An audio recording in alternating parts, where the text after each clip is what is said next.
इनको जो हम सिखा रहे हैं अभी स्टेप बाय स्टेप सिखाएंगे तो ये आगे जाके कुछ भी कर सकते हैं, कुछ भी कर सकते हैं। जब राजा को जरूरत होती थी तब इनको बुलाते थे चलने के लिए, और आज भी जब भारतवर्ष को जरूर पड़ेगी तब ऐसे ऐसे नागा सन्यासी है तो एक साधु 20-20 लोगों का संहार कर सकता, हजारों पे भी भारी पड़ेगा। ऐसे बहुत से दिगंबर साधु आज भी यहाँ है कि 144 साल के बाद फिर ये योग बना है कुंभ का। अब आज का जो योग है कुंभ का, वो फिर कब बने वो पता नहीं। ये देखिए यहाँ पर शारीरिक शक्ति तो उनके जो है, उनके योग क्रिया ये जो सब करते हैं उनसे होती है। जो मेरे पास है वो मैं अपने शिष्यों को दूंगा जरूर। कितनी भी ठंडी रहेगी तो भी कोई फर्क पड़ेगा नहीं। नागा साधुओं पर वातावरण का कोई भी असर नहीं, वातावरण का कोई असर नहीं रहता। सबसे पहले तो इनको जो अपने श्वासों की प्रतिक्रिया हो उसके ऊपर उसका मन केंद्रित होता है, कब बाहर निकलती है कब अंदर जाती है। बिल्कुल बिल्कुल सनातन धर्म की रक्षा करना ही हमारा फर्ज है। हमारी जो पूरी फौज है सातों अखाड़े, वो सबको शस्त्र और शास्त्र दोनों का ज्ञान है, और जब भी भारतवर्ष को जरूरत पड़ेगी तो यह तत्पर है। महाराज श्री कब आए आप यहाँ पर कुंभ में आए हम 1 तारीख को। तो महाराज श्री ये अपने जो कुंभ की महिमा है इसका एक संक्षेप में आप बताइए। कुंभ की महिमा ऐसा है कि जब समुद्र मंथन हुआ उस समय जो अमृत निकला, वो अमृत की बूंदे जहाँ जहाँ गिरी है वही 4 जगह पे कुंभ होता है। और कुंभ तब होता है जब ग्रह नक्षत्र का मिलन होता है। तो इस बार ऐसा है कि 144 साल के बाद फिर ये योग बना है कुंभ का। अब आज का जो योग है कुंभ का, वो फिर कब बने वो पता नहीं। कब ऐसे योग ग्रह नक्षत्र का सब योग बनेगा तब फिर ऐसा कुंभ होगा। ये बहुत ही बढ़िया कुंभ है, और इसमें स्नान करने से चलो चलो ज्यादा तो कुछ नहीं, पर आपके अंदर धर्म के लिए कुछ तो वो होगा, कुछ संचार होगा, कुछ प्रेरणा मिलेगी आपको, कुछ तो आपका भला होगा। और महाराज श्री आपको तपस्या करते हुए कितने वर्ष हो गए? आप बड़ी जटाएं भी काफी बड़ी बड़ी हो चुकी हैं, इसके विषय। ये जटा हमारी 2010 से हरिद्वार कुंभ से है। हरिद्वार कुंभ ने हमने पहली जटा उतार दी थी। 2010 से आज तक मेरे हिसाब से 14 साल हो गए। महाराज श्री आपका व्यक्तित्व देखकर मुझे आप काफी शक्तिशाली और दिव्य पुरुष लग रहे हो। आपने ये जो कड़े धारण किए हुए हैं पैरों में, काफी बड़े बड़े कड़े हैं। ये दिखाइएगा। ये जो है वो ऐसा है कि हर कोई, बहुत से आपने देखा होगा बहुत पहनते हैं, पर हमने ये धारण किया है कि हम शुरू से जब से हमने संन्यास लिया उसके बाद हम पहले से हम काल भैरव के उपासक। तो काल भैरव के उपासक है, उसी हिसाब से ये कड़ा धारण किया है। और महाराज श्री मैं आज आपसे विशेषकर इस बारे में जानना चाहूंगा, जो अपना कुंभ मेला लगता है तब नागा साधु जो अपने 40 से 50 लाख नागा फोर्स है, तो इतने साधु आते कहाँ से है और चले कहाँ जाते हैं इसका किसी को पता नहीं है। ये ऐसा है कि जो बहुत से साधु है, हम 3 साल में एक बार मिलते हैं। यहाँ क्यों आते हैं? मेला होगा, फिर जो हमारा भी परिवार है, इसमें बहुत बड़ा परिवार है हमारा। राइट, ये तो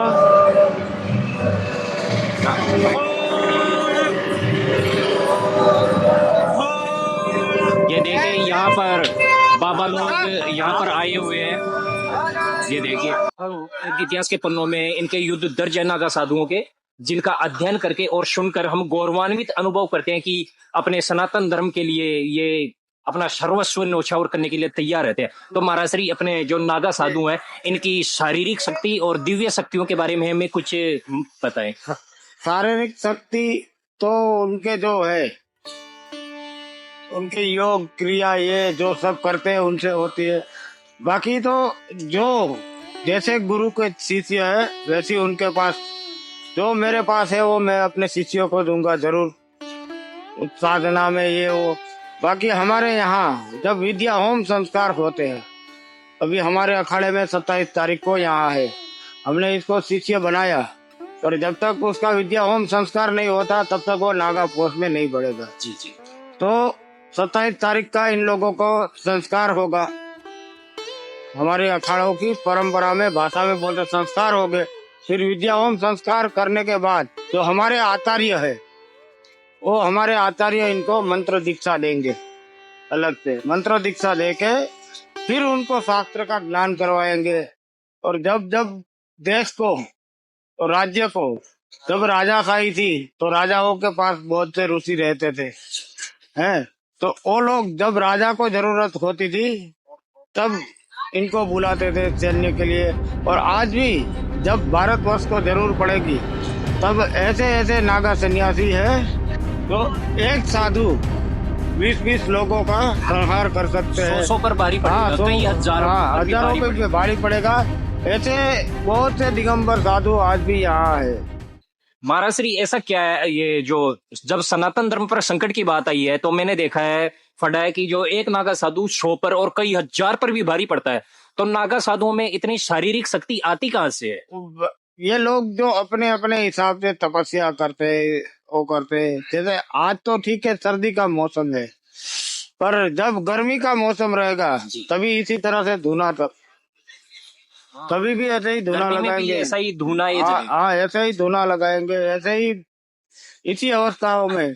तो एक ऐसा पेश किया है कि सब ऋतुओं को अपने वश में करना। आज क्या है, ये लोग हम लोग ऋतु के वश में हो गए। जैसे गर्मी लगेगी तो हमें एसी की जरूरत पड़ेगी, जी सही बात। ठंडी लगेगी तो गर्म कपड़ों की हीटर की जरूरत पड़ेगी। और जो ये है वो कैसी भी गर्मी रहे, कैसी भी, इनको कोई फर्क नहीं पड़ेगा, कोई फर्क नहीं। फिर कितनी भी ठंडी रहेगी तो भी कोई फर्क पड़ेगा नहीं। नागा साधुओं पर वातावरण का कोई भी असर नहीं, वातावरण का कोई असर नहीं रहता है। तो महाराज श्री आपने बताया वातावरण का कोई भी असर नहीं रहता, और हमने देखा भी है कि बहुत से साधु हिमालय पर्वत में बिना वस्त्र के रहते हैं, तो ऐसा संभव है महाराज? हाँ रहते हैं। आज जैसे हम 2001 में गंगोत्री गए थे, गौमुख से चल के 11 किलोमीटर है गौमुख गंगोत्री से। हाँ, आप जाते हैं ना 4 धाम की यात्रा करने के लिए, तो हरिद्वार से तो वहाँ गंगोत्री है, फिर गंगोत्री से 11 किलोमीटर आगे गौमुख है जी। और वहाँ -0 से भी ज्यादा हो जाता है, माइनस से भी बहुत ज्यादा, बहुत ज्यादा हो जाता है। वहाँ बहुत से साधु है जो तपस्या कर निर्वस्त्र बिना। हाँ, और ये लोग जो है वहाँ जो है वो वही की जो जड़ी बूटी है वही खाते हैं।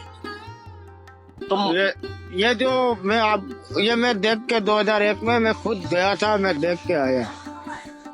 तो महाराज श्री ऐसा क्या है जो इतनी शारीरिक शक्ति विकसित होती है कि बर्फों में भी ये निर्वस्त्र होकर तपस्या करते हैं, वहां पर रहते हैं? ये सब अपना अपना जो हमने इसको जो सिखाया है, ये हमारा शिष्य है, इनको जो हम सिखा रहे हैं अभी स्टेप बाय स्टेप सिखाएंगे तो ये आगे जाके कुछ भी कर सकते हैं, कुछ भी कर सकते हैं। ये इसके सामने भले न 20 लोग आ जाए, 20 क्या 100-200 लोगों पर भी भारी पड़ेंगे ऐसे। तो उसके बाद अभी जब संस्कार हो जाएंगे तो अखाड़ों से इनको शास्त्र का और शस्त्रों का दोनों प्रकार के इनको सब नियुक्त कर देंगे। शास्त्र भी चला सकते हैं और शस्त्र भी चला सकते हैं। और महाराज श्री जो नागा साधु बनते हैं उनमें इतनी ज्यादा शारीरिक शक्ति होती है, अन्य शक्तियां भी होती है, तो इनके लिए ऐसा कौन सा प्रशिक्षण दिया जाता है कि कौन सी योग क्रियाएं करवाई जाती हैं जो इतनी शारीरिक शक्ति विकसित होती है? सबसे पहले तो इनको जो अपने श्वासों की प्रतिक्रिया हो उसके ऊपर उसका मन केंद्रित होता है, कब बाहर निकलती है कब अंदर जाती है। जब ये तुम्हारा नियंत्रण हो जाएगा तो अपने आप भी बन सकते हैं। ऐसा नहीं कि ये सब नियंत्रण हो जाएगा तो अपने आप सब जानने लगोगे, करने लगोगे। तो महाराज जी आपने बताया सांसों पर नियंत्रण और सांसों पर ध्यान केंद्रित करना पड़ता है। प्राचीन समय से ही हमारे ऋषि मुनियों ने इस प्रक्रिया को अपनाकर बहुत तगड़ी शक्तियां प्राप्त की है। तो इसके लिए हम भी जैसे आम लोग भी अपने सनातन के लोग करें तो कौन सा आसन योग क्रिया लगा के फिर इसको किया जाए? देखिए इसके लिए बहुत समय लगता है। आपको प्रैक्टिकल सब करने के लिए, बताने के लिए, और उसके लिए आपको फ्री होकर आना पड़ेगा तभी।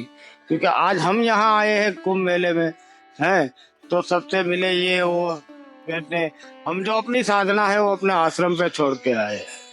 हम यहाँ कोई वो नहीं करते हैं, बस यहाँ सिर्फ हमारा धुना है और जो हमारा मंत्र है उसी का हम प्रयोग करते हैं और चलते हैं। इतिहास के पन्नों में ऐसे बहुत से युद्ध दर्ज है जिसमें सनातन धर्म पर जब संकट की बात आई तो नागा साधुओं ने साक्षात महाकाल का रूप धारण करके शत्रु सेना में संघार मचा दिया, उन तांडव मचा दिया।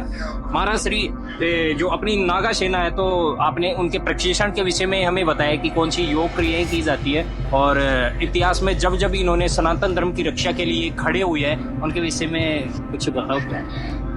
ये तो बहुत ही जब जरूरत पड़ती है राज्य को, जैसे पहले राजाओं थे तो राजाओं को जरूरत पड़ती थी तभी थे, अब भी जब भी जरूरत पड़ेगी तो सब तत्पर ही है।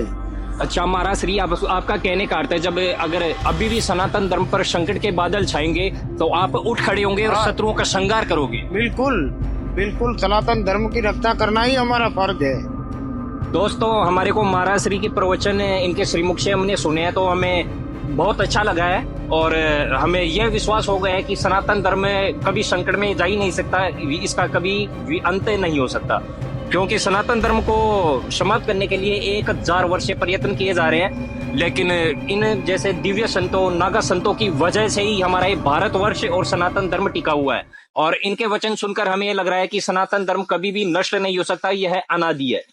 महाराज श्री अपने जो योद्धाओं के विषय में भी और कुछ बताइए, क्योंकि मुझे लग रहा है कि आपको इस विषय में काफी अच्छे से विस्तार से ज्ञान है।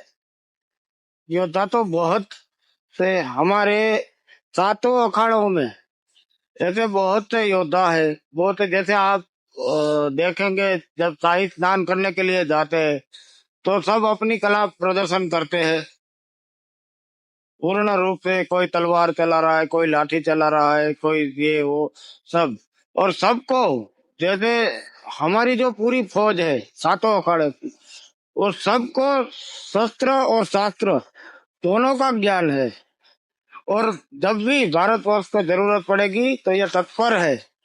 बहुत खूब।